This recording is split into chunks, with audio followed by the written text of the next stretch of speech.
Must-see VGK games for this upcoming season. More ahead on the Locked On Golden Knights podcast. Your Locked On Golden Knights, your daily podcast on the Vegas Golden Knights, part of the Locked On Podcast Network. Your team every day.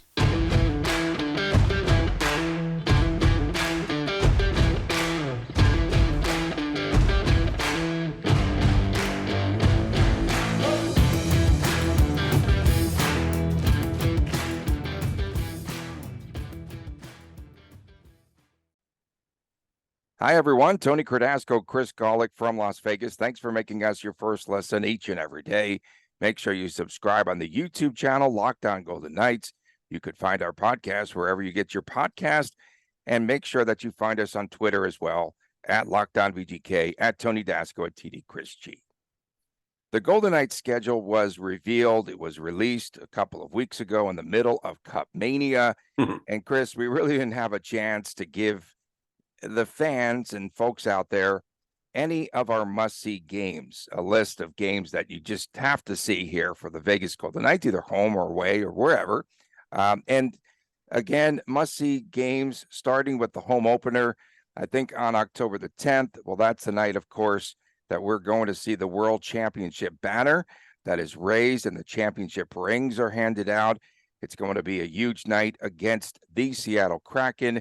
And usually the home team loses with all these distractions. They're going to yell at you, Tony. You're already being negative. They're going to yell at you. Is that negative? Yeah, I guess it is. I love fading the team that gets the banner on opening night. I love fading that from a betting angle. There's so many distractions, so many emotions. You know, at least maybe a Seattle first period is a good bet that game. Okay. And by the way, Uh-oh. okay, last year's champions, Colorado, the Avalanche, their rings are appraised between $40,000 to $50,000 a piece. $40,000 to $50,000, and Foley, Mr. Big Bucks, will give $500,000, $600,000. Was that per ring or was that the whole budget? No. That's per. He didn't say per ring. No, they're not going to get $500,000, $600,000 per ring. That was supposed to be his entire budget, and he was acting like he was Mr. Big Spender. I mean, if that's just with the team, you know, with the 27 names on the cup, I don't know. Math is hard. Okay. It's too early. Yeah, it's going to be interesting. You know, the NFL actually pays $5,000 per ring for the team. No, the NFL contributes. Yeah, they contribute some money. The NHL, I don't think, to the best of my knowledge, I don't think they do. Okay, but in any event, $500,000 to $600,000 for Mark Gemstone to pick out the rings. Mark Gemstone, very good. Yeah. Is the outdoor game versus Seattle a must-see game? I think it will be. Oh, yeah. I mean, it's a novelty game, right? But is it a game that we really have to see with a bunch of hungover guys, especially Jack Eichel? It's a must-see on TV game because tickets are just on another stratosphere. Nice Vegas reference there. It'll be a fun game to watch, and the hoopla. Oh yeah, tickets have been on sale for like a month and a half now. If you want to sit like in the right field, like in the equivalent of the last row of the bleachers in the power alley, it's like $180 a ticket. And if you want like fun games to watch, I mean, it's something to see, to be there, but you're kind of distanced from the rink. You can't bang on the glass. I know you like to do that. One of the first games that I really took an interest in as far as an outdoor game went was the Blackhawks and the Detroit Red Wings at Wrigley Field. I'm a White Sox fan. I'm not a Cubs fan, but just the nostalgia of watching that game on TV was absolutely remarkable. And then another outdoor Chicago game it was a stadium series, not the outdoor classic. It was Blackhawks and Pittsburgh Penguins, but like 5 inches of snow came down during the game, and they were just shoveling it every whistle and stuff like that. It was just such a beautiful, it was at Soldier Field, by the way, Chicago. It was just a beautiful game to watch. So much fun. I remember that like it was yesterday watching that. So I think my point is there's a little more of an emotional connection if you have a tie to the home team in the game. There will be a lot of Golden Knights fans that want to go because it's the first ever outdoor game they're participating in. Seattle's a fun place to go. There's a lot of great food right outside the stadium. The best hot links in the world are right outside of the football stadium across the street from T-Mobile Park, where they're playing the outdoor game. Yeah, and they're going to throw it way back to 2017.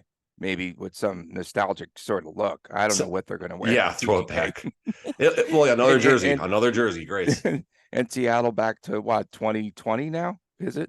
Something, it'd be cool if they bust out like a Mariners like baseball throwback hybrid jersey with the Kraken. How cool would that be? Interesting. And they all wear backwards hats in this pre-skate like Griffey Jr. It'd be great. Right, but I don't know what VGK is going to do for their new jersey and what have you, hats, everything. It's going to cost us $200 a pop. I can tell you that much. Yeah, there you go. Everyone wants to see Connor Bedard. First chance to see him live here in Las Vegas is pretty early in the season. They play Chicago there first, but then they come back here on the 27th.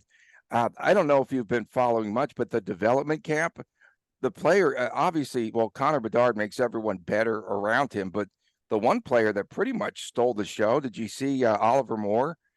I know for the Blackhawks. No, I haven't watched. I haven't followed the fastest skater they said on the ice there for them. He'll probably go back and play another season at the University of Michigan, University of Minnesota.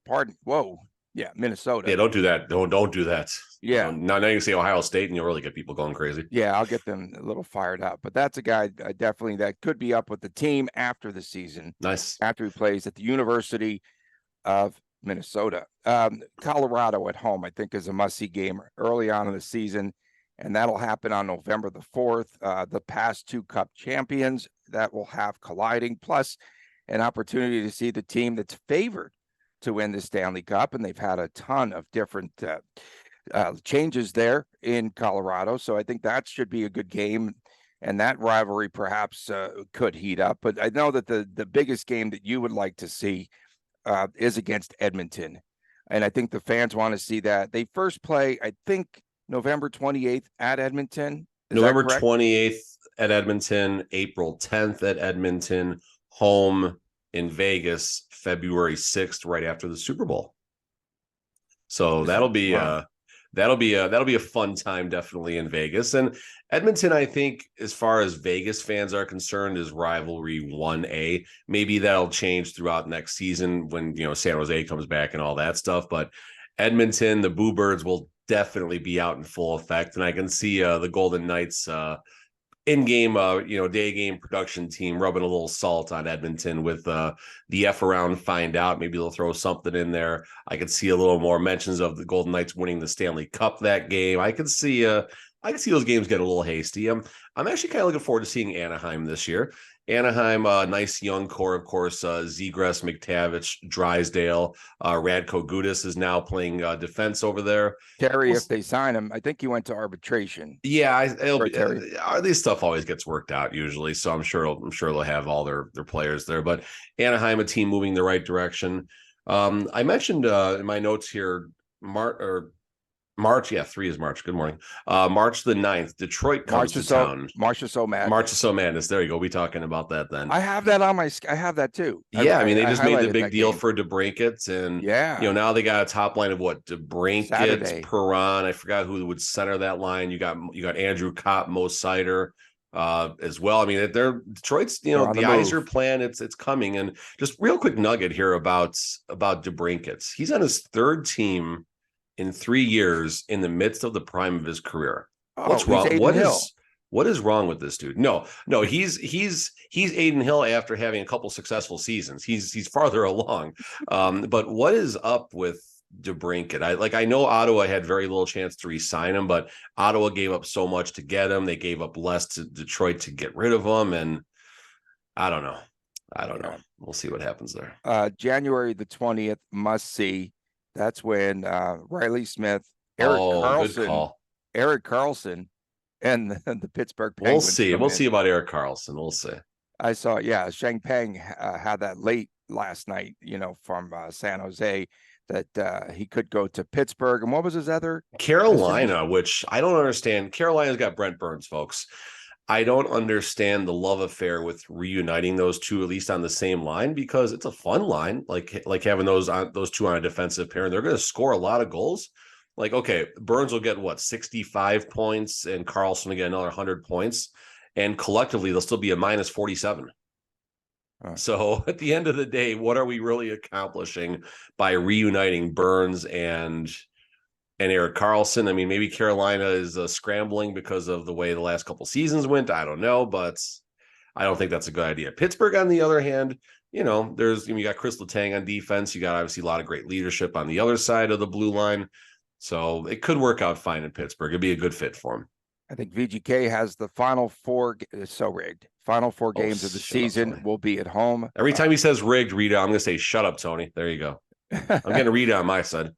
Okay, because they heard my out of town. I play up to the visiting fans always, like I did with the Colorado Avalanche. Like you do on this show too, Tony.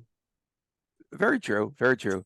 11 back-to-backs for VGK, 2 5-game road trips, and 1 5-game homestand ahead. Vegas is still like one of the top 3 or 4 most traveled teams in the league, though, as far as mileage goes. You know who's going to bring a ton of fans? Oh, no. I'm sorry. I apologize. No visiting fans come here, Mr. Foley. Chicago's going to bring a ton of fans here. They did before Connor Bedard. Exactly. They did before Connor. Exactly. They travel that stadium. So well. Is that the best team that travels? I think Detroit actually is the best team that travels. That'll be great if they're still on the hunt in March. That would be something to see. It would be, but honestly, there's going to be 50% Detroit fans here in March. If they're in the hunt, there's going to be 55%. Like it's the margin is small, but the Detroit fans are great. The Chicago fans are great. No, we separate the fans, a row in between. Separated by 4 seats, and no visiting fans come here. Listen, I get what Foley's saying. I do. It's his house, and I understand completely, but I enjoy the environment where there's more road fans. It's fun. They're usually good people. Even the Edmonton Oilers fans. Games. Yeah. Well, Raiders, that's another Niners. Story. Yeah. No, Raiders Niners was phenomenal. It's probably 70. It's probably 70-30.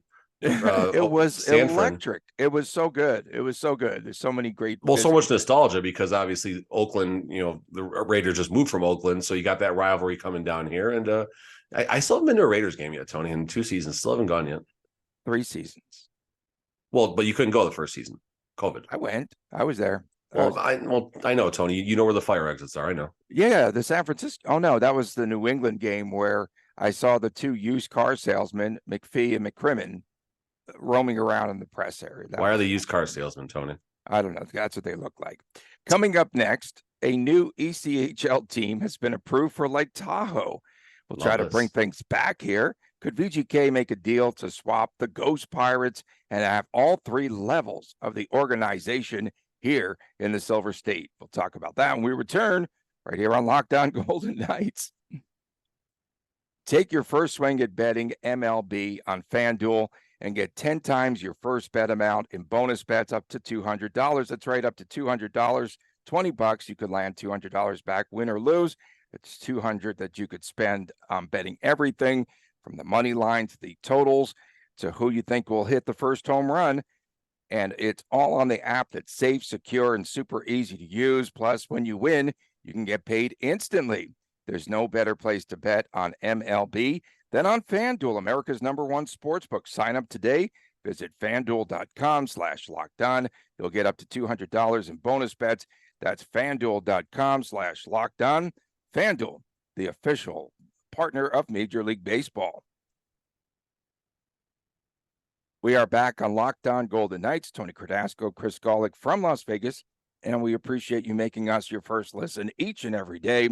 Make sure that you tune in on Fridays to What the Friday and go to the YouTube channel and subscribe. We're talking about baseball. Sooner or later, you knew one of those kids in the outfield was going to get popped with a baseball. How did that not happen like 3 years ago? I mean, that was, jeez. I mean, and there's some kids out there chasing imaginary fly balls in the outfield. It looked dangerous from the jump, right?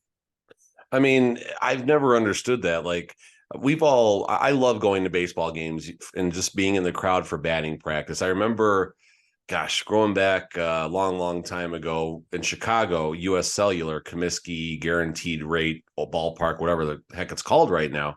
And like, I'm in the front row, batting practice. I'm ready. Ball comes screaming right at us. And I move out of the way at the last second and my ex gets hit. She's my ex, so I don't care. Okay, that was good shot. Well played. It was a good shot. Yeah, I owe flowers to whoever hit that one. So, is it likely that VGK can cut some sort of a deal with the owner of the new Lake Tahoe expansion team. It's the one and only Tim Tebow.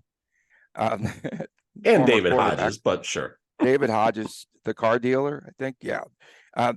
Can they work out a trade to get a VGK ECHL team? There's a lot of initials there. Here in the great state of Nevada. One of the pluses in Northern Nevada, a plus, the team will be managed and operated by Sawyer Sports and Entertainment, the same management group as the Savannah Ghost Pirates. If you're Tim Tebow, do you even entertain the thought of maybe selling this team to a Bill Foley?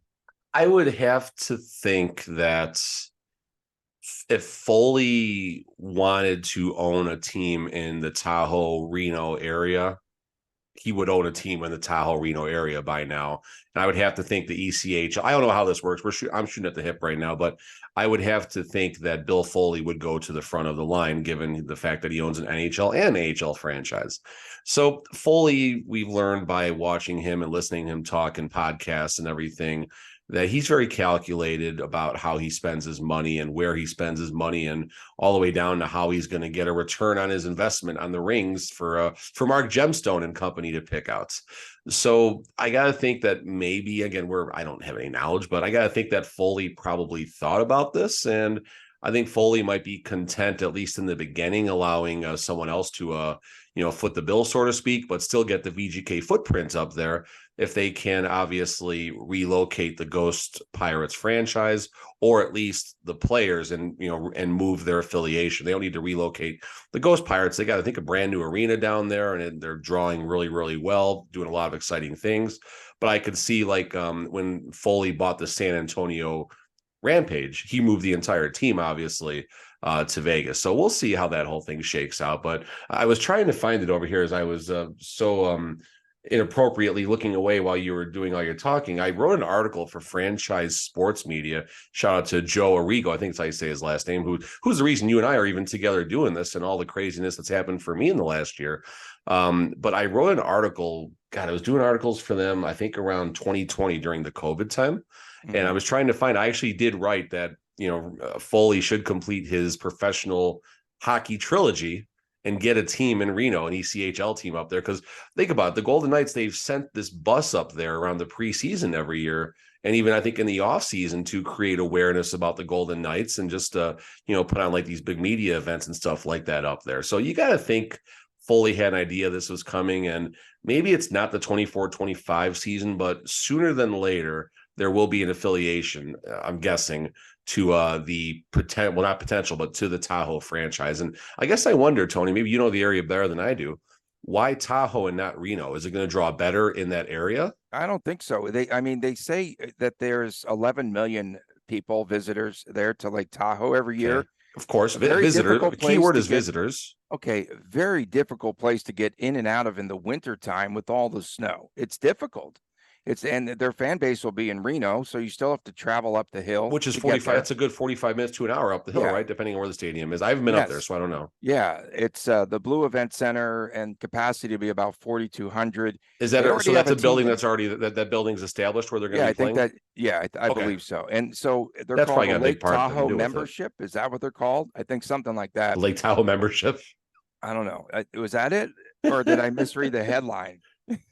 Is that? I don't think that's what is it. No, that's not the name of the team. Maybe that's just in the headline. Someone said, what they say, maybe I shouldn't say it, but someone gave an idea for the team name on Twitter. I said the Gold Diggers. The Gold Diggers, perfect. What's the ski lifts? I don't know. The Bunny Hills. Okay, but did you mention what the name was that they threw out there, or is it? No, I don't have a name that's been thrown out there. Okay. So I don't know. I forgot what they said on Twitter. I don't know if it's appropriate or not. I don't want to say it. Yeah, but again, and that airport is horrendous. Didn't you experience a travel delay in that airport in Reno? Was that you? I did have a fair delay. It wasn't awful. My in-laws had a real terrible delay in Chicago not too long ago, but I had a little delay there. It wasn't bad, but it's that airport. It's small, which is cool. I mean, I like small airports as long as they got their act together, but I don't know. Good. No, would it be bad if the Seattle Kraken's ECHL team is relocated there? Currently, the Kraken's ECHL team is the Kansas City membership. No. Kansas City Mavericks. Kansas City, another area where they've been talking about moving the Arizona Coyotes. Isn't that more or less San Jose Sharks land up there? Do the Sharks have an ECHL team? Great question. I'll look that up while you gab. Teams that do not have an affiliate currently in the Wichita ECHL. Thunder. Wichita Thunder for the San Jose Sharks. So that'd be good for them. Well, Wichita's close though. What we want? No, Wichita's not close. No, San Jose. Never mind. My bad. Yeah, really bad. I'll drink my coffee while you talk. Yeah. Teams that do not have an ECHL affiliate, Arizona, right? The owner of the Coyotes. They are an ECHL team. They are an ECHL. It's very true. But the owner of the Coyotes has the casino up there, so that could make a little bit of sense, right? Okay. Good call. Alex Marullo, right? Good connection. I just came up with that. Okay, give me time.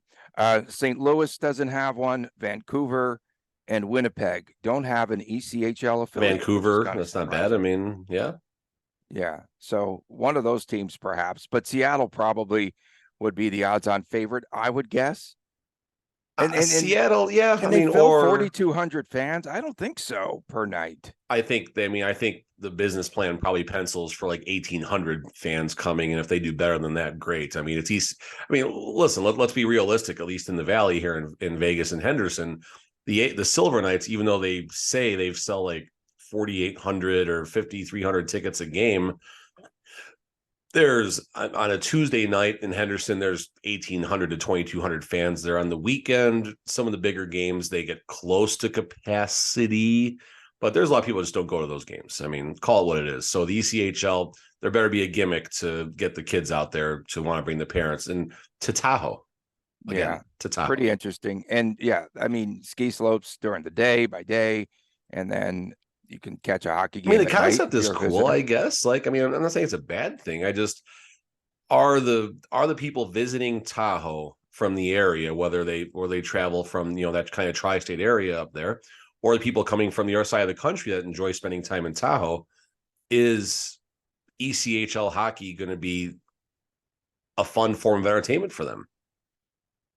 I don't know. I think they'd probably rather be in Harvey's playing $50 a hand blackjack personally, but that's just me. Yeah, and they had a horrible winter with a ton of snow, so it will be very difficult to get there. Coming up next, we'll take a look. We're charting where the Stanley Cup is at, where it is headed on its tour, and we'll talk about that when we return right here on Locked On Golden Knights. Welcome back on Locked On Golden Knights. Tony Cardasco and Chris Golick from Las Vegas. And maybe I just integrated membership into the title of the team. Only jackets? Oh, wow. I had one. You had one. You definitely had one. You've got that look. I still got one. Make sure that you go to the YouTube channel, Locked On Golden Knights, and subscribe. Of course, make sure that you follow us on Twitter. And congratulations to all of you out there, to everyone in our universe. Last year, we had 99,000 plus. We never hit 100,000 downloads last year. Slackers. On the audio side. We're slackers. So we should have one more show. Already yesterday, we hit the milestone. Thank you so much out there, of 100,000 downloads on the audio side, which I never thought was possible. We had a goal of 120,000 downloads. We'd grow by 20% this year. That would be pretty darn cool, right? Or whatever it is. That's not the percentages. Yeah, that would be. Yeah. So we thought we'd have 120,000. We have over 100,000 downloads so far. So thank you so much to everyone, especially our everydayers that contribute to this show and keep everything coming. It's so much fun. And all of my fans personally out there, I really appreciate it. So on the YouTube side, while we're celebrating success here, God, I hate that term, corporate nonsense. But yeah, while we're celebrating, nonsensical term. Such a bad term. Oh my God. So we were set a goal on the YouTube side, get 1,000 followers by the end of the year. That'd be really cool. Well, we hit that we're about to hit 1,200 followers. We're at 1180 and change. Just in the last 28 days, we got 27,000 views on YouTube. That's just remarkable. If I can find a way to. I want to see if I can grow this timeline for the year, but we got to be pushing 150K on YouTube right now. So it's definitely awesome, guys. We appreciate every single moment that you guys spend, whether you click for 2 minutes, whether you watch for 20 minutes, whether you watch every day, No, they every listen week. deep. It's They awesome. listen. That's No, the they definitely greatest do. part And of all of our everydayers. They listen to the it's entire show because they're quoting stuff that we said deep into our third segment. So we appreciate all of yeah, it. no, it's awesome, guys. Like it's been a fun ride, and I think we're just getting started. Like I think it's the really curious a year from now what it looks like. Right. So where is the Stanley Cup? And I said they could have had more fun with this. The VGK could have sent someone out there to take photos. We're following Philip Pritchard, right? That's his name, the keeper of the cup. I believe he is on Twitter too. What a great interview he's got to be, by the way. He's got to be awesome to talk to. He's got stories. He's got stories. Okay. So we saw Nick Waugh over the weekend in Amos, Quebec. He had a parade, which I thought was so awesome. The streets were lined. He's on a car, whatever, or a bus. I don't know what he was doing, but in any event, his cat was in the cup. Oh, that's great. Oh, that's cat hair in there. It's beautiful. He and his girlfriend were up there, and then he was with a group of young youth hockey players, the Amos Foresters. I almost said the Amos membership, the Amos Foresters. He was up there with them, and they were having a good time. And then yesterday, the day with the cup, was low key, and it was back in St. Louis yesterday. And this morning we saw it again as well. So Alex Pietrangelo has the cup, right? And with all the drama and everything, and heartache and everything that went into him missing a few games with the team and his daughter's illness, it was just really touching, I thought, to see him with his family. Everyone was dressed to the nines. They were on the golf course. It was just beautiful with the health issues that his young daughter had. And then today they were eating their Wheaties out of the Stanley Cup. Not on your life would I eat out of that cup. The cat was just in that cup. I don't care. I haven't drank in a long, long time, but it would have to be booze like something in there to kill the germs. I don't care. I would just whatever's in that cup, just let's go. I'm in. Yeah, so it's pretty cool. So we're following it in that manner, but I thought maybe they should have had a map or something that maps it out. We know where it's going. They want to keep it somewhat private, at least before the cup gets there. Why? I don't know. Like, I mean, this little small town up where Nick Waugh is from, do you want all these invaders and stuff coming there? I don't know. I mean, but they all know about it, I guess. I don't know. I get both sides of it. That was big news up there. That was really cool. And I thought Pietrangelo's day with the cup was cool. And he went back to St. Louis, rather than going back to, I think he's from Ontario, Canada. I thought maybe the cup might be up there, but he brought it back to St. Louis, and it was a low-key celebration. Coming up this week, I don't know who has it today. I don't know if anyone's going to have it today. It might be working its way up. Travel day. There you go. Okay. Rigged schedule. Gets the day off. So rigged, man. So Bruce Cassidy gets it on Thursday, the 13th. And he's bringing it to that Boston suburb of Milton, Massachusetts. I thought he was bringing it to Miami. No. Okay. He put sand in the cup for sure. Yes. Yeah. So in any event, it's really interesting and cool. He's got that newly created nonprofit dedicated to expanding educational opportunities and supporting the mental health needs of individuals that are navigating unthinkable tragedy. That's his foundation. That is based on the name of Cassidy Murray, who lived in Milton, died tragically in Aruba in 2022 when she was struck by a boat pulling her and her father on a water tube, and just again coming back from such a tragedy. And so he's starting a foundation. I think that is so touching. It's really cool for Cassidy to even think about doing something and giving back to the community. Yeah, I mean, it's tough to put into words when you're reading about something like this. It just shows the human side of sports and the connections that are made amongst. I mean, listen, it's just real life. Like, I don't know really where to go with this besides the fact that Cassidy is taking this opportunity to help a family that's going to grieve for the rest of their lives, and also creating a positive awareness for just a nice initiative. And yeah, that's all I got. Yeah, in the day, yeah, it's tough. It's tough to get through.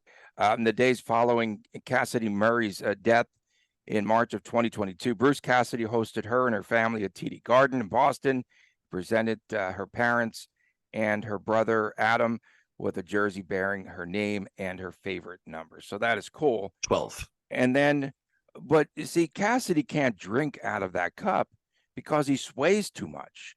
Whatever is in there is just going to go flying out of the cup. So what? That is such a great, oh man, I can't wait to see photos of this. This is going to be really cool. And then of Cassidy swaying or with the cup, or it takes a turn for the worst after that. Because Jackie Aces gets the cup next. Oh boy. And he's got a rager, I think. He said after that, he's going to go back to business probably and start to focus on hockey for the next season. So did you see my good friend? Let me see here if I can find it. What is it? So the cup, when the cup opens, there was a tweet that came out. I forgot who put it out there. Here we go, right here.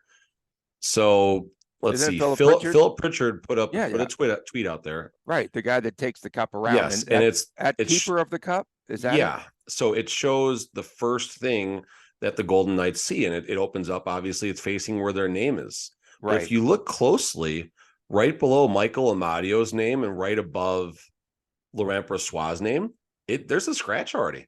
There is a scratch and a dent. Like, I'm not joking. If you can catch it or not on this, you can kind of see right there that little line going. The lighting is terrible. There's a line that goes. The Revenge of Kerry Bubolz. The Revenge of Kerry Bubolz. Well, the funny thing is, like, this picture was taken after the cup was engraved. So the original picture that showed the names that were on the cup, I don't think this was there. So I think Nick Waugh had a little boo-boo. I think Nick Waugh dropped it. Wow. But there's definitely a scratch, or unless it's just a weird picture, there's definitely a scratch and or a dent that goes right basically across Laurent Brossois' name. So, maybe the Revenge of Laurent Brossois. I don't know. We'll see. When you said they opened the case, I thought maybe Madonna popped out of there or something strange. Did we hear anything else from Kerry Bubolz? No? Just a lot of feedback on social media, right? No. Okay, but what is the feedback? Work with me here in the final moments of our show today. What has the feedback of the fans been? The feedback of the fans are, you can certainly make a case. He's a very deserving individual, and kind of recapping what we said. I mean, he is the business face of the franchise. He is the one. When there's a charity that's tied to the Golden Knights, he's there making the speech. When a new business opens that has a tie to the Golden Knights, he's there making the speech. When I've seen him on panels, I've seen him speak. He's everywhere, and it's not even just related to the Golden Knights. He's a pillar. Community. He's a pillar of the community. He is a pillar of the community.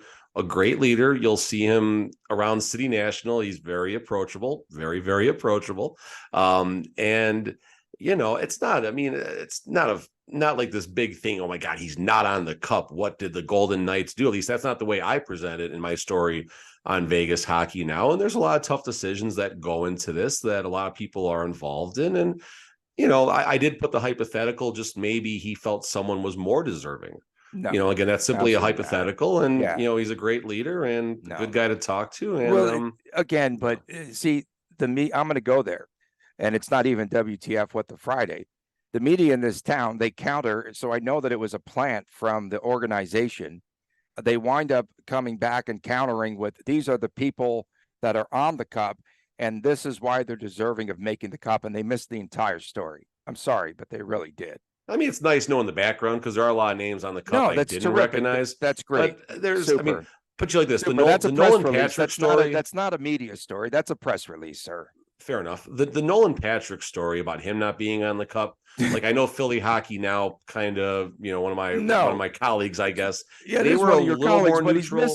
He missed everything. But there's a lot of clickbait outside of Philly Hockey Now. Like Philly Hockey Now is somewhat neutral, but there's many other ones that are just simply one key, like no disrespect to Nolan Patrick. Nolan Patrick, he acted like it was. I read the story. I think I might have brought it to your attention.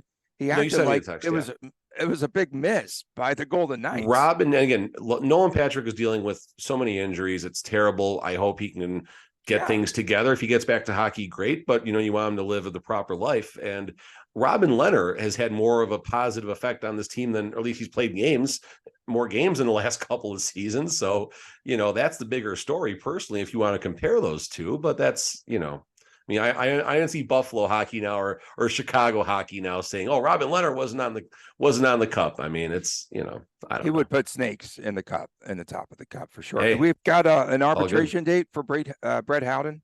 July the 24th, but I'm just gonna hunch on this a little bit. I think they make a deal before then. They typically do. Do you think VGK is done making deals? Period. No, I mean they might be waiting to see. They could be done in the offseason, or they might want to see what Brett Howden gets, and then once Howden's number comes, then they max out the credit card. We thank everyone for tuning in. We appreciate you all. Again, thanks for all those downloads, over 100,000. That's just unbelievable, and we appreciate probably 250,000 between audio and YouTube. Tony, it's crazy for sure. We appreciate everyone tuning in, our everydayers, and everyone out there. From my man Chris Golick, I'm Tony Cardasco from Las Vegas. Stop swaying, Cardasco. We'll see you tomorrow right here on Locked On Golden Knights.